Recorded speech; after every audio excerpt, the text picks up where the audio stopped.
Podemos? Sim. Vamos lá, então. Deixa eu pôr a apresentação, deixa eu tirar essas pessoas aqui da tela.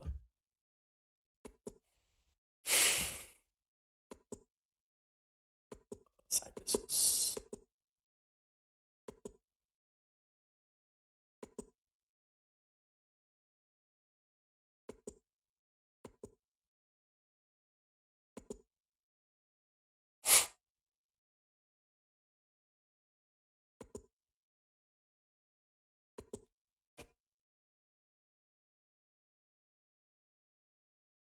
Todo mundo tá vendo a aula, gente? Sim.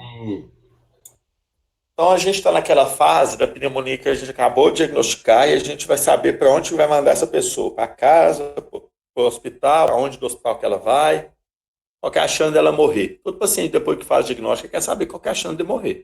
Você tem que falar, tem que saber. Então, a gente tem esses três ferramentas aqui, o CURB, o CRB e o PSI. Primeira coisa, o que significa cada coisa disso? Tem que saber, viu, gente? O C é de confusão mental, ureia é de ureia acima, isso aqui é 50. Corrija aí para mim. Ureia é 50. Corrija aqui, por gentileza, tá? Vocês viram? Entenderam aí? Esse número aqui é 50. Frequência respiratória acima de R de frequência respiratória acima de 30, B de blood pressure, pressão sistólica menor que 90 e 65 de 65 anos ou mais. Então, o CUB é um mnemônico onde cada uma dessas coisas pontua um ponto.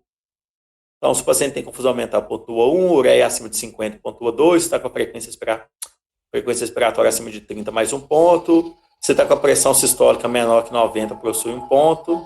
Gente, é isso.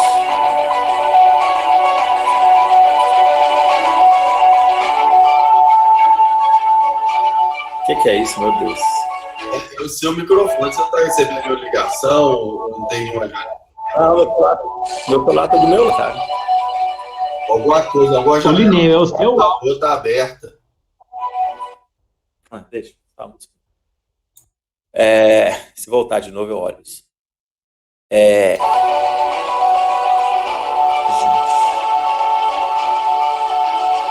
Está fazendo uma dança do ventre? Lineu tá rezando. É isso, gente. Não sou eu. Não sou eu, sério mesmo. Não sou eu. Tá, se voltar, ó. Vamos lá. E aí. Deixa eu olhar, gente.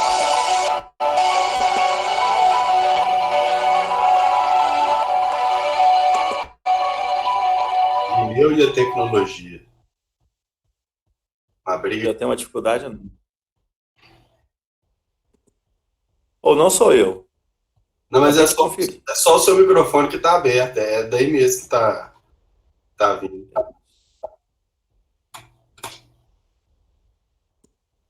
Vamos Fechar. pode ser isso.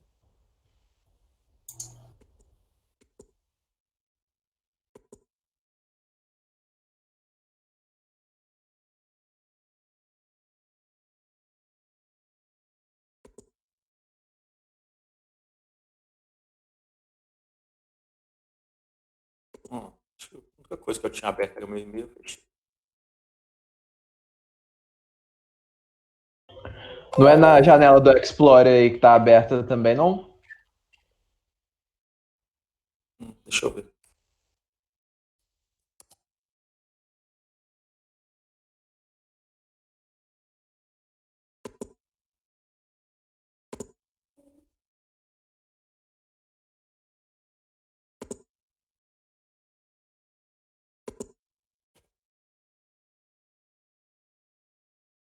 Vamos lá, então. Então, o Curve, gente, cada uma dessas coisas pontua um ponto aí. O grande questão que você criticava o Curve é porque, às vezes, você estava no centro de saúde e não tinha como fazer o Curve por causa que precisava de exame de sangue. Por exemplo, a ureia, ela vem de exame de sangue. O resto é clínico, né? Só de você olhar o paciente, você sabe.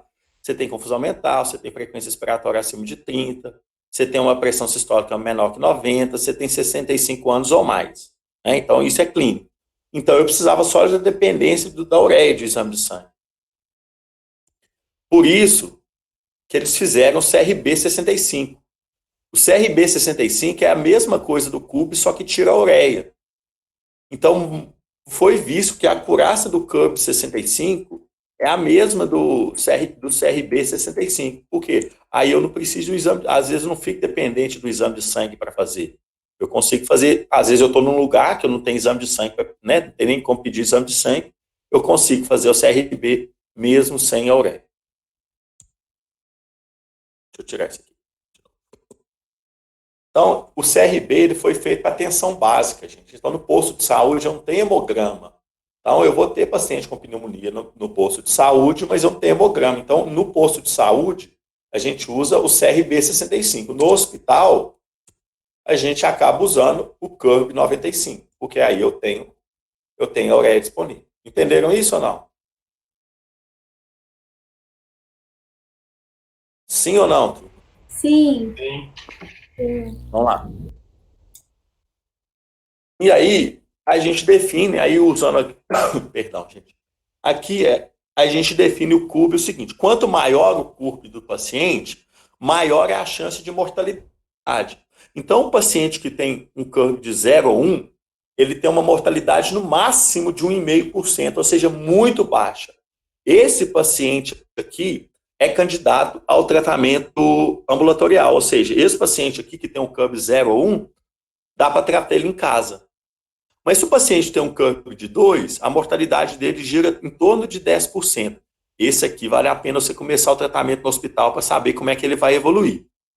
Agora, se o CURB tem 3 ou mais, a mortalidade é muito alta, de 22%. Esse paciente, esse aqui vai para o quarto no hospital. Esse aqui vai para o CTI. Porque esse aqui tem uma mortalidade de 22%. Então, esse aqui, a chance de morrer é grande, então eu quero monitorizar de perto. Tem que ter um médico à disposição de 24 horas, e só tem isso no CTI. Então, repetindo, quem tem CURB 0,1, a mortalidade é muito baixa. Eu posso acompanhar esse cara em casa. Já tem 2 pontos? Opa, deixa eu acompanhar esse cara no hospital, ele pode ir para o quarto. 3 ou mais, esse aqui vai para o CTI. Deu para entender isso ou não? Ô, Lineu, então, por exemplo, o paciente velho, meu pai, por exemplo, tem 70 anos, ele começa lá com febre, tosse, e eu vejo que ele está mais taquipneico, para mim já é câmbio no mínimo 2, então. Mas não é qualquer taquipneia, né? Uma frequência acima de 30, é uma taquipneia bem importante. Acima de 30, acima de 30. Ele é um câmbio de 2. Esse paciente, pelo menos, ele deve... Eu já tenho que ir para o hospital já de cara. É o seguinte, isso aqui não é nem para ir no hospital, isso aqui é depois que você já fez o diagnóstico, né? Isso é depois do diagnóstico. Isso, não é para suspeita, não. É depois que eu já sei que é pneumonia, para classificar se é uma pneumonia leve, se é uma pneumonia moderada ou se é uma pneumonia grave. Entenderam? Ok, beleza. Diagnóstico é clínica, Isso. Beleza. Voltar. Turma, vocês estão vendo minha setinha aqui do computador ou não? Sim. Então, o CURB, ele é uma ferramenta que te auxilia a tomar decisão. E não que você deve tomar obrigatoriamente a decisão baseada nele. Gente, se medicina fosse tão, CURB disso, faz para isso, CURB disso, não precisava de médico, qualquer técnico tomaria decisão. Então, você toma a decisão, o CURB te ajuda a tomar a decisão para onde você vai mandar o paciente, mas você tem que olhar outros fatores. Quer ver? Vou fazer uma provocação com vocês aí que vai explicitar bem isso. A Juliana, ela ficou brava comigo que eu fiz essa brincadeira, mas agora ela não ficou brava mais. A Juliana é uma professora do 6º período de clínica, grande amiga minha, ela é vice-coordenadora do curso, não sei se vocês conhecem ela. É vice-coordenadora do curso de medicina e ela que toma conta da clínica do 6º período. E aí ela pôs uma questão na prova uma vez, do 6º período, que eu acho que o 6º período foi ano passado. O 6º período tinha, uns 50 alunos, uns 40 alunos, só 2 acertaram. E aí eu usei aqui, ela me mostrou a questão, ver se eu anular, se acha que eu deveria, me pediu opinião, ver se ela anularia a questão ou não. Eu falei, não, acho que ele é errado, porque é raro mesmo. E aí eu comecei a dar esse exemplo dessa questão na aula, e ela repetiu a questão. Aí todo mundo acertou. Aí ela falou, nossa, aí tu contou a questão e tal, ficou bravo comigo e tal. Aí, hoje eu conto que ela já mudou a questão, mas aí põe uma questão parecida dessa. Uma paciente, presta bem atenção. A Lara tem 20 anos e ela começa com um quadro de tosse, febre e dispneia. E aí, procura o hospital, vocês vão suspeitar de quê? Vão suspeitar de quê, gente? Pneumonia. Acorda aí. Pneumonia. Vocês estão na aula de pneumonia, então vocês têm que suspeitar de pneumonia. E aí, o que vocês pediram? Só para a gente aproveitar e já fazer uma revisãozinha do que foi falar. O que vocês pediriam de exame para ela? Raio-X. Raio-X, o que mais? Hemograma e PCR. Beleza, boa, tá bom. O raio-X veio uma imagem, veio uma opacidade na base direita, consistente com uma consolidação, veio uma leucocitose, veio um PCR de 120. O que vocês acham? Até então, pneumonia.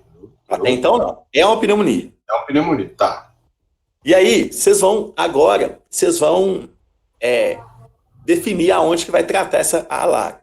E ela te conta que ela só tem esses sintomas. Tosse, dispneia, um pouquinho, ela falou que a dispneia é bem leve, ela está conseguindo fazer as coisinhas dela, está um pouquinho prostrada, está com muita diarreia, ela falou que às vezes pneumonia dá diarreia, sabe? Ela está com muita diarreia também, e ela falou que está vomitando muito, pelo mal-estar, às vezes vem a febre, aí com a febre ela fica com muito mal-estar e começa a vomitar muito.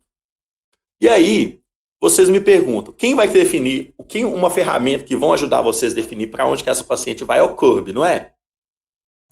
Sim ou não? Aí eu vou falar para vocês. Ela não tem confusão mental, ela está lúcida, conversando bem com você. A frequência respiratória dela é de 20, a pressão dela é de 12/8, e ela tem 20 anos, e a ureia dela está normal. Mesmo se não fosse, né? Se fosse fazer o CURB. Vamos supor que você está com essa paciente no centro de saúde. Ela não pontua nada no CURB. Perguntinha básica. Aonde que essa paciente vai ser tratada? Casa, enfermaria ou CTI? Vai. Enfermaria? Casa. Eu acho que internaria, Lineu. Peraí. Não fala por que não. Quem internaria só me fala o nome. John. Ítalo. Boa, Ítalo. O Fabiano não internaria e uma menina também que eu não consegui desvendar o nome. Quem que foi que falou que internaria? Laura. Quem? Laura. A Laura também não internaria. Deixa eu ver, quem que eu... Como é que chama o cachaceiro da turma aí? Como é que chama? É Bruno, né? O Bruno tá aí ou não? Eu? Você internaria essa paciente, Bruno? Você pode repetir o quadro dela? Tosse, febre, prostração, um pouquinho de dispneia, diarreia, vômito por causa do mal-estar que a febre está causando, raio-x condizente com pneumonia, hemograma leucocitose, PCR de 120, não tem confusão mental, ureia normal, respiração de 20, pressão de 12/8, tem 20 anos de idade. Aí eu internaria. Deixa eu só reafirmar, ela não pontua nada no CURB. E lembre que internação desnecessária é ruim para o paciente. Vocês internariam ou não? Não. Não. Assumo. Internaria. Eu internaria. Eu internaria. Quem que falou eu internaria? Eu também. Ana Clara. Ana Clara internaria, a Laura não internaria, o Fabiano não internaria, o Bruno internaria. Você internaria, né, Bruno? Você falou, né? Sim. Deixa eu pensar. Quem mais que eu gosto de perguntar na sala? Não, tá bom. Tá uma amostra boa.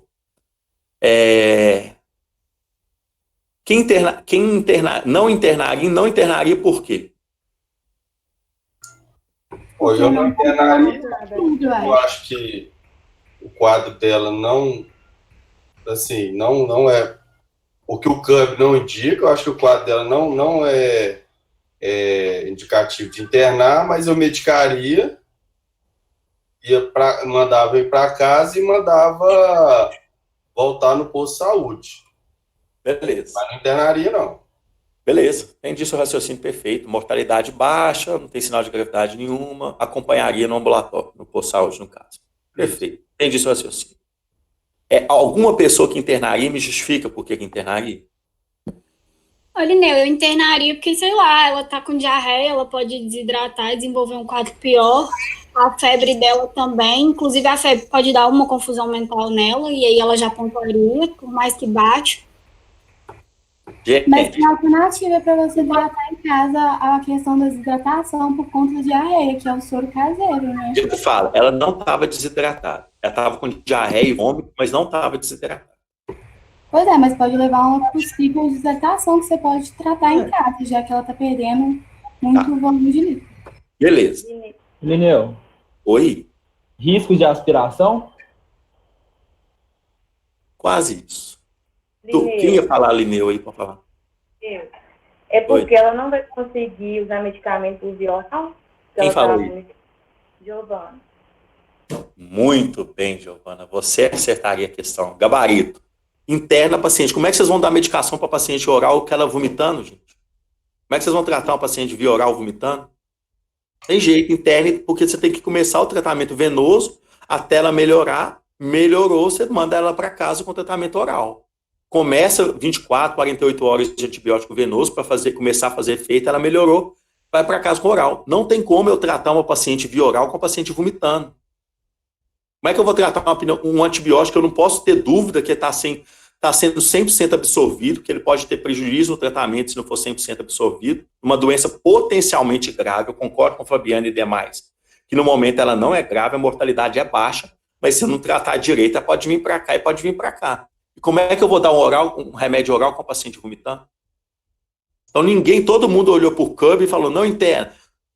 95% da sala olhou CUB, não interna, não interna, não interna, não interna. Interna, com certeza. Não tem como você tratar esse paciente via oral. Por isso que eu sempre, o CUB, todos os sumários, o CUB é uma ferramenta para te auxiliar. Mas ele não vai te determinar, não. Você tem que olhar o contexto como um todo. Vou só dar um outro exemplo para vocês. Eu estou com um paciente... Oi. A questão da diarreia é um fator importante ou, nesse caso, é só um fator secundário? Importante também, que pode atrapalhar na absorção, diarreia, vômito, tudo isso. E aí, eu vou dar só um outro exemplo para vocês verem que o CUB, ele não é sozinho que vai tomar determinação. Ele ajuda, mas ele sozinho não determina. Eu tive um paciente com pneumonia que estava ótimo. Só, assim, febre, tosse. Olha esse, ele tinha 35 anos, febre, tosse, muita tosse, nem estava com falta de ar. Era só febre, tosse e tinha uma crepitação à direita. E aí, raio-x, pneumonia. Não tinha pontuado nada no corpo. Não estava com diarreia, não estava com vomitando, exame físico normal, frequência respiratória, pressão tudo normal. Mas era morador de rua. Morava na rua. Eu não tinha confiança nele que ele ia tomar esse remédio morando na rua. O que eu fiz? Internei ele e tratei ele no hospital. Porque como é que o morador de rua, eu vou ter segurança que o morador de rua vai buscar remédio, vai comprar remédio, vai ir no posto, enfrentar fila, ou vai ter que comprar remédio, e vai tomar remédio de 8 em 8 horas, vai tomar remédio de 12 em 12 horas em casa. Ele não tem casa, ou na rua. Não tem jeito, gente. Eu internei esse cara, ótimo. Só para tratar ele em casa. Tratou com antibiótico oral, mas no hospital. Até eu não tinha confiança na época. Hoje até a gente no hospital tem umas equipes que conseguem acompanhar um paciente com fragilidade social, mas na época eu não tinha. Eu não tinha confiança nenhuma. Como é que eu saberia que confiança que eu tinha que o morador de rua ia tomar remédio certo? Aí você me fala assim, mas aí tem coisa que não está na alçada do médico. Não, está na alçada do médico, sim. Isso é nossa responsabilidade. Isso é nosso. Você sabe que o paciente tem fragilidade social. E essa fragilidade social compromete o tratamento dele, isso é parte do diagnóstico médico. Você tem que dar a ele segurança, além de estipular o tratamento, você tem que dar para ele vias para conseguir esse tratamento. Se ele não tem casa, se você não consegue mostrar segurança, é hospital. É hospital. É óbvio que você não vai internar na força. Se não quiser, você tem que respeitar o princípio da autonomia. Se ele tem capacidade de tomar decisão, ele pode. Mas eu expliquei para ele, pessoal, Expliquei que se ele não tratasse, pode ficar grave, aí ficar grave, a situação ficar muito pior, Na hora ele concordou, beleza, doutor, eu trato aqui mesmo que eu tenho. E ele mesmo falou, eu não vou pegar o remédio, eu não tenho dinheiro para comprar o remédio, eu não vou enfrentar a fila no posto. Foi bem sincero comigo. Beleza, então trata internado. Ele concordou. Então, curva de 0, ficou internado, 7 dias para tratar, com curva de 0. Fragilidade social, sem dúvida nenhuma, é sempre um critério. Entendeu? Vocês entenderam esses dois exemplos? Com curva de 0 que eu internei? Sim. Beleza. Vamos lá. Gente, o valor de referência do CRB para o CUB é só tirar a ureia, né? Então só cai um ponto. Então quer dizer que aqui 0 não interna, 1 interna, 3 ou mais, 2 ou mais considere CTI. Então, só tirar um aqui, porque tira um ponto, aí baixa um ponto no valor de referência. O PSI, que é o outro, índice de gravidade pulmonar, em inglês, né, índice de severidade pulmonar, ele é mais complexo. Olha aqui para você ver, ele contua a idade, se o paciente tem uma dessas comorbidades, né, câncer, doença hepática, insuficiência cardíaca, já teve AVC prévio, doença renal, e se ele tem alguma dessas alterações. Então, você tem que pontuar nisso tudo. Nisso e nisso. Frequência respiratória, Qual que é mais fácil de fazer, o CUB ou esse aqui?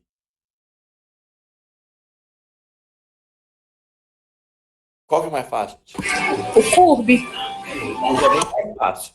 Aí, tem uns estudos que comparou os dois, que mostrou que a mortalidade, que eles são igualmente eficazes. A eficácia dos dois são iguais. Qual que é a vantagem que vocês acham do PSI para o CUB? Ele faz critério para pontuar. Pô, quem falou isso? Ana Clara. Ana Clara, boa. Por quê? Quando você faz o checklist disso tudo, todos esses critérios, você consegue conhecer melhor o seu paciente. Você consegue ter consegue ter um maior panorama, uma visão melhor sobre o seu doente. Isso é uma vantagem. De saber, às vezes você esquece de perguntar e tal, esquece de documentar essas coisas, e aí, aí o PSI te dá essa vantagem de você conhecer melhor o seu paciente. Mas aqui, vocês lembram dessa curva aí da primeira aula? O que é isso aqui? Que curva é essa? Nossa. Sensibilidade e especificidade. Curva ROC, né? O que mostra a acurácia da curva ROC? É a área debaixo da curva, não é isso? Sim ou não? Sim. Aqui, a curva do curva é essa aqui, do PSI essa aqui, elas são praticamente iguais. Se você fizer ela aqui, a curva é igual aqui, para você ver a diferença entre elas.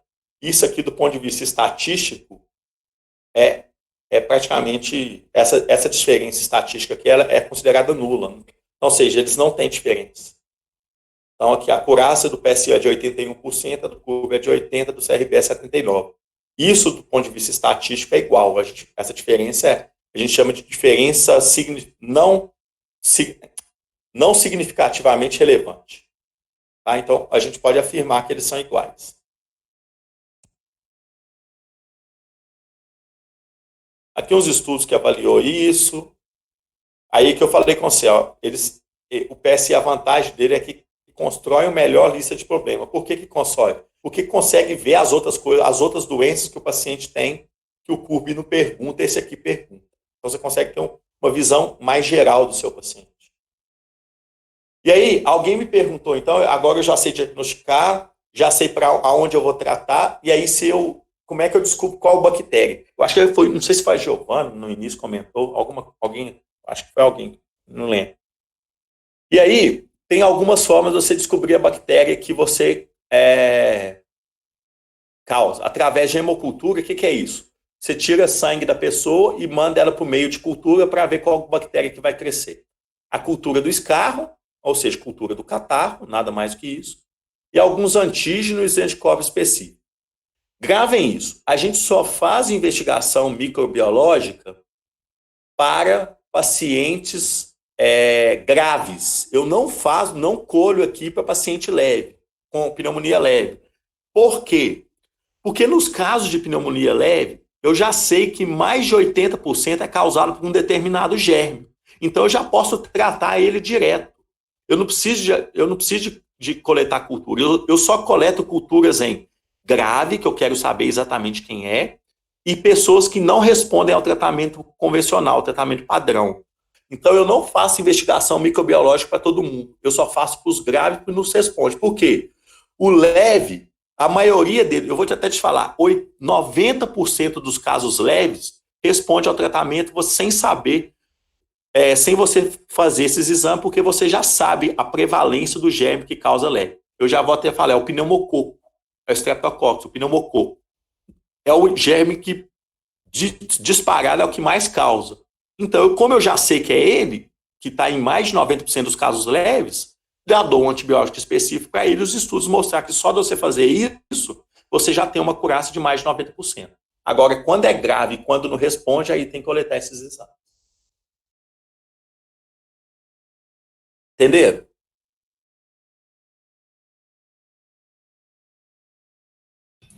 Professor, a investigação pelo método de Gram ajuda?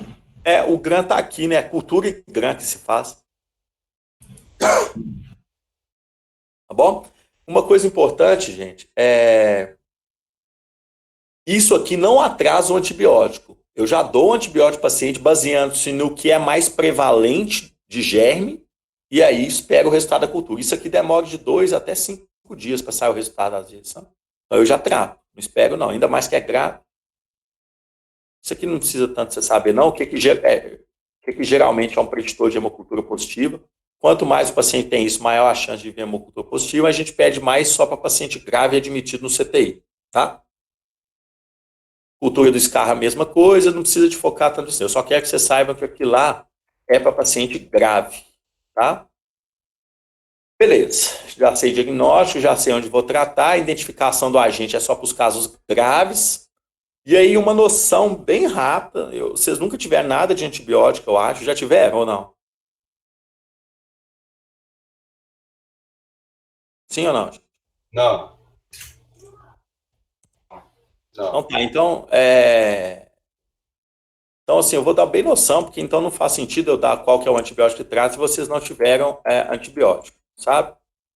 Só para dar um exemplo para vocês rápido aí, pneumonia leve, você pode tratar sozinho com azitromicina ou claritromicina, que é um antibiótico macrolídeo, ou um beta-lactam, que é a amoxicilina, com clavulanato que a gente usa, tá?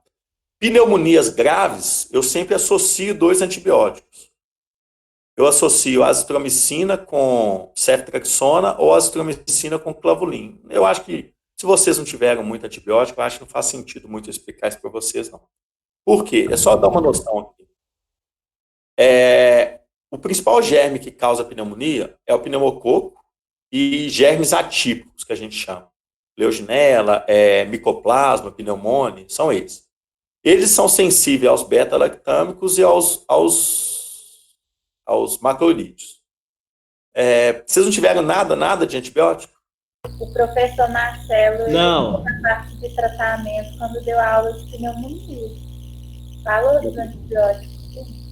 Ele falou?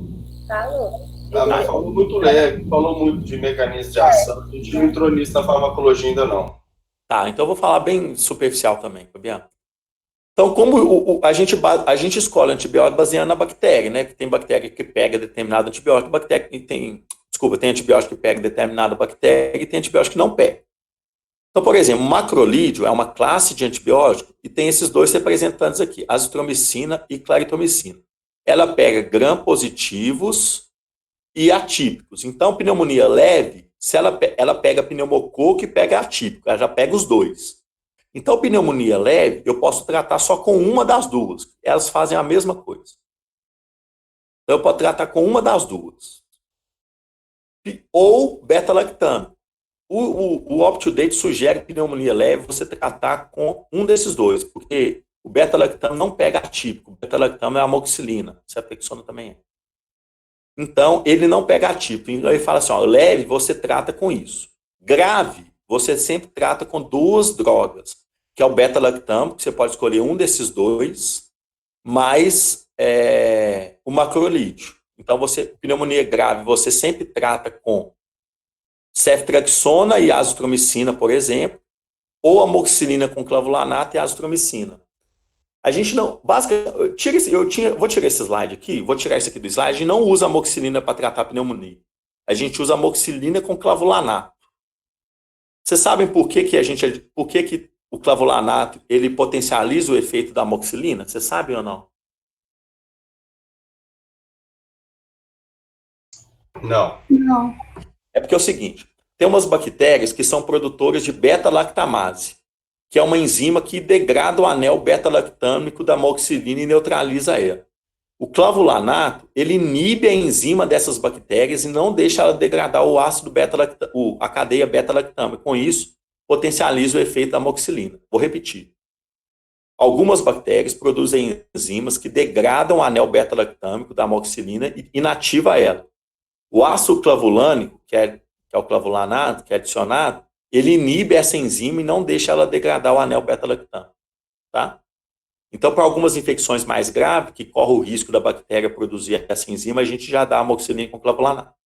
Então, grave uma coisa. A única coisa que eu quero que vocês gravem. Pneumonia leve, trata com azitromicina ou claritromicina. Pneumonia grave, eu sempre associo, moderada ou grave, amoxicilina com clavulanato mais um desses dois.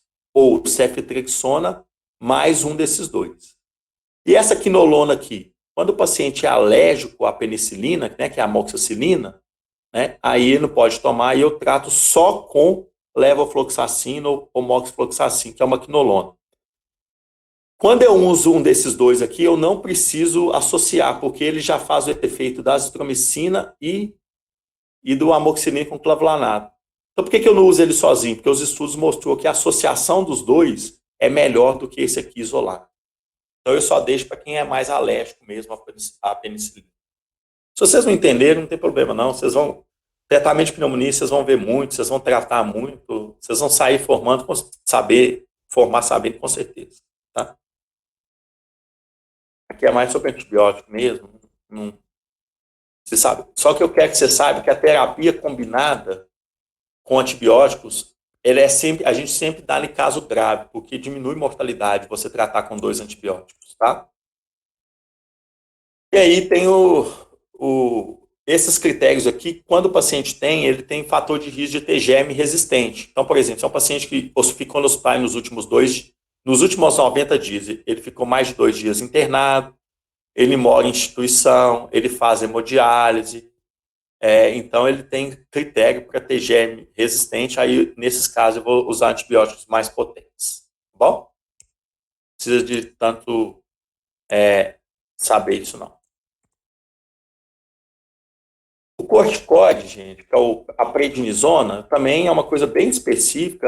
Eu estou aproveitando uma aula que eu dei para os residentes para o 12º período, mas essas coisas, eu aproveitei essa aula, então essas coisas não tem tanto a intenção de vocês saberem, não. O que eu quero realmente, eu vou só para a gente finalizar agora a aula, bem? O que eu quero que você saiba é justamente isso aqui, ó. É isso aqui, ó. Isso. Saber bem o diagnóstico, saber bem aonde que você vai tratar esse paciente, saber que só identifica para casos graves. Isso aqui, como acho que vocês já tinham tido alguma noção de antibiótico, como não teve, saber que o caso leve é monoterapia, só com azitromicina ou claritromicina, e casos graves eu sempre trato associado. Amoxicilina com clavulanato mais azitromicina ou ceftriaxona mais azitromicina. Tá? É isso. Alguém ficou com alguma dúvida?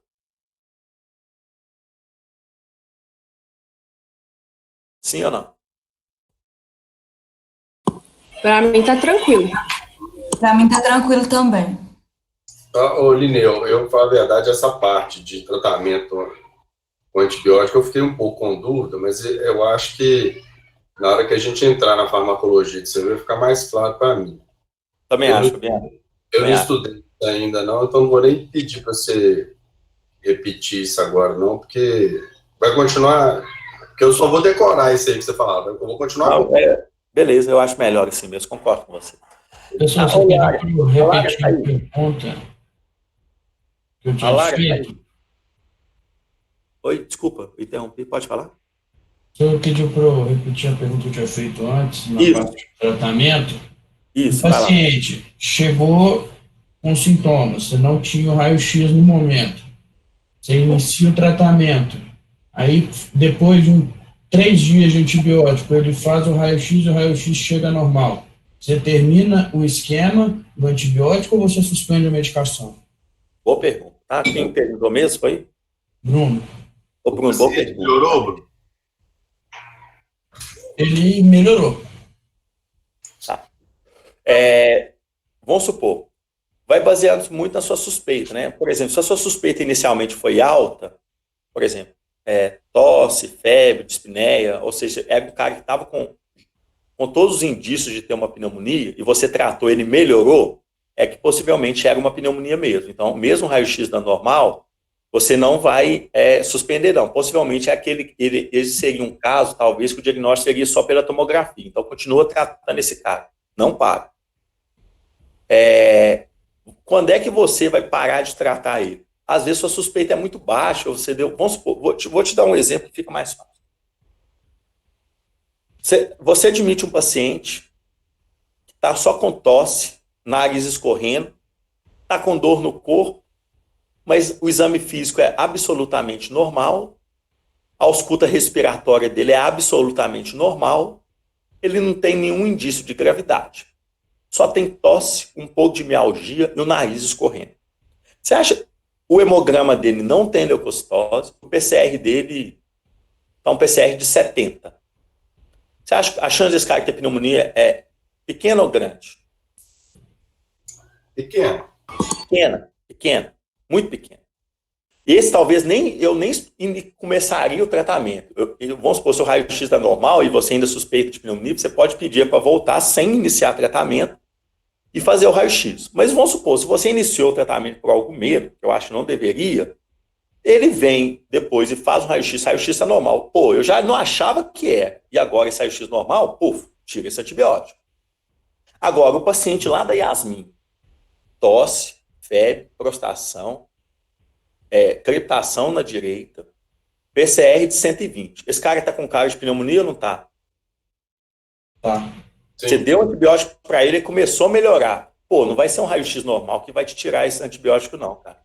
Possivelmente esse raio-x não pegou essa consolidação dele, mas a tomografia pegaria. Com certeza esse paciente tem pneumonia. E todo caso grave, toda pneumonia, e principalmente se essa pneumonia for grave, aí você não tira de jeito nenhum. Mesmo que o raio-x vier normal. Porque quando é grave, se você tirar, e se foi e você tirou o tratamento desnecessariamente, aí faz a tomografia. Só com a tomografia mesmo que você vai tirar. Ô Lineu, mas numa pneumonia grave, qual que é a chance dela estar disfarçada, assim, de você não perceber ela grave? Porque às vezes o paciente tem mais de uma doença, Fabiano. Por exemplo, o paciente tem uma pneumonia e tem uma insuficiência cardíaca, e a própria pneumonia descompensa a insuficiência cardíaca dele. Aí ele está com dispneia, você não sabe o que está preponderando ali, se é uma pneumonia ou se é insuficiência cardíaca, entendeu? Porque as duas coisas podem dar dispneia, prostração, entendeu? Entendi. Principalmente o paciente tem outros. Mas assim, pneumonia mesmo, essa aula que eu dei, você reconhece 90% das pneumonias. 10% é que tem outras coisas misturadas aí, vai dar um pouco mais de dificuldade mesmo. Aí precisa de uma experiência clínica maior. Mas só com a aula de hoje você consegue fazer um diagnóstico de uns 80%, 90% dos casos. Entendi. Tá bom. Ô, professor. Oi? Em casos de paciente, por exemplo, com HIV, ele pode apresentar... Oi? Continua. Ele pode apresentar um caso de pneumonia leve? É uma pergunta. E se sim, nesse caso eu vou internar por ele já ser um paciente mais sensível, né? Não sei se você está ouvindo aí, mas eu estou batendo a sua pergunta. Obrigada. Deixa eu te falar.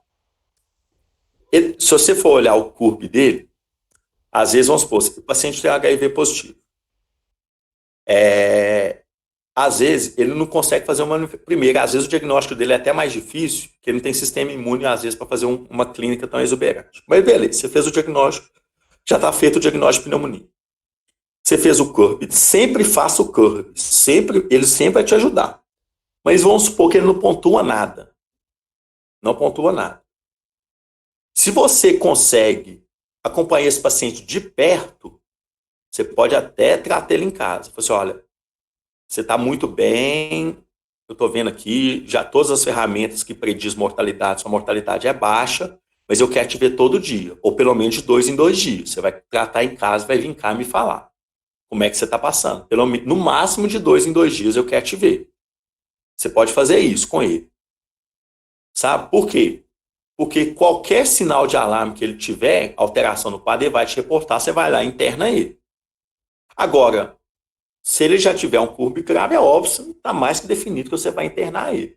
Então, para esse paciente, o ideal é você acompanhar ele de perto no ambulatório. Entendeu? Se for um paciente... Mas o grande problema com o HIV, você tem que fazer a seguinte pergunta para ele. Como é que é o seu status imune? O que é isso? Como é que é a carga viral dele, o CD4? Como é que ele está em relação ao tratamento? Porque tem HIV, que a gente chama de carga viral indetectável, que a doença dele é tão bem controlada que ele se comporta como um paciente normal. O sistema imune dele é de um paciente normal. Agora, se for um HIV bem descompensado, que não trata, se for um HIV bem descompensado, que não trata, que a carga viral é lá no alto, o sistema imune dele está lá embaixo, o que eu te sugiro?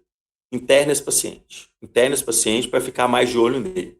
Resumindo, se o paciente tem um status imune bom, ou seja, está fazendo o tratamento direitinho, ele sempre anda com um exame que mostra a quantidade de linfócito CD4 e a carga viral. Se ele está com linfócito CD4, ok, a carga viral está baixinha, ou seja, está controladinho, trata ele em casa e fica de olho nele. Agora, você está tudo descompensado, carga viral está lá em cima, ele não trata direito, o CD4 está lá em cima, interna esse paciente, até um motivo, até você vai ajudar ele. Além de tratar a pneumonia, você já vai iniciar o tratamento para o HIV e já aproveita e faz tudo para ele e coloca ele em acompanhamento. Consegui responder? Conseguiu, Lineu. Agora, já que eu estou nessa questão, por exemplo, em caso de paciente que ele já tem um quadro de bronquite crônica ou de asma, alguma coisa, a pneumonia, ela pode já ver, tipo, ela pode se apresentar de maneira leve ou ela já se apresenta de maneira mais exacerbada? Não, ela pode se apresentar de maneira leve. Possivelmente ela vai exacerbar a asma do paciente, ela vai exacerbar a bronquite do paciente, mas às vezes ela também exacerba de forma leve. E aí você pode tratar em casa, entendeu? Entendi, obrigada. E só uma coisa do HIV, outro motivo que a gente sempre fica mais preocupado e tende a internar o paciente HIV, principalmente se o sistema imune dele ainda está debilitado, porque um paciente imunossuprimido, ele tem alto risco de ter germe multiresistente, sabe? Ele não responder ao tratamento inicial. Então é bom você internar esse paciente, tratar esse paciente mais pertinho de você no hospital. Professor. Mas assim, por outro lado, essa decisão é meio difícil. Você fez uma pergunta de difícil resposta, porque levar um paciente imunossuprimido para o hospital também é muito difícil, porque corre risco de pegar outra infecção lá. Então, o que vai determinar a sua decisão muito é se você consegue um acompanhamento, se ele é grave ou não, é claro, se estiver grave não tem conversa, vai para o hospital. E se você consegue fazer um acompanhamento dele de perto ou não. Essas duas perguntinhas que vai te nortear se você interna ou não. Vai lá. Professor, então, vamos supor que o paciente chega com um raio-x sugestivo de pneumonia, mas assintomático. Não, o diagnóstico de pneumonia é clínica mais raio-x.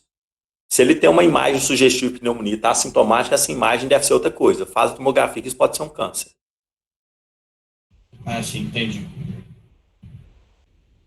Se ele está totalmente assintomático, essa imagem deve ser uma telectasia, deve ser outra coisa. Não deve ser pneumonia, não.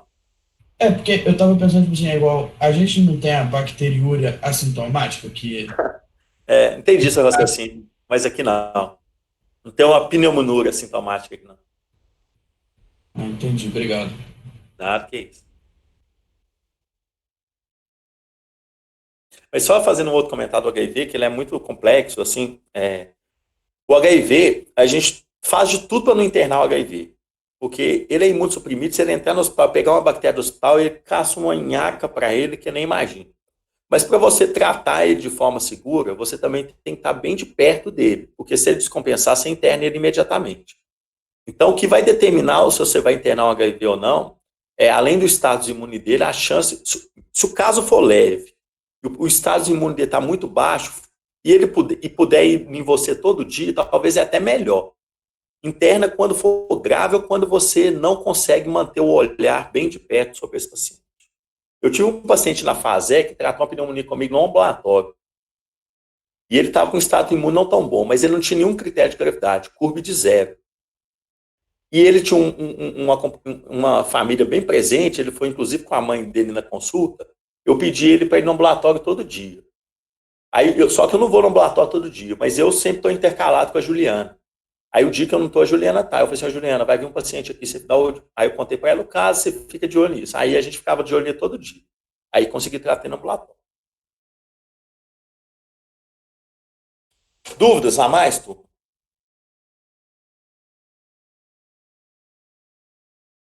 Dúvidas? Não, só aquela dúvida minha no início, da questão da diferença de pneumonia e pneumonite, e da questão da tomografia em vidro fosco que aparece no Covid. Alô?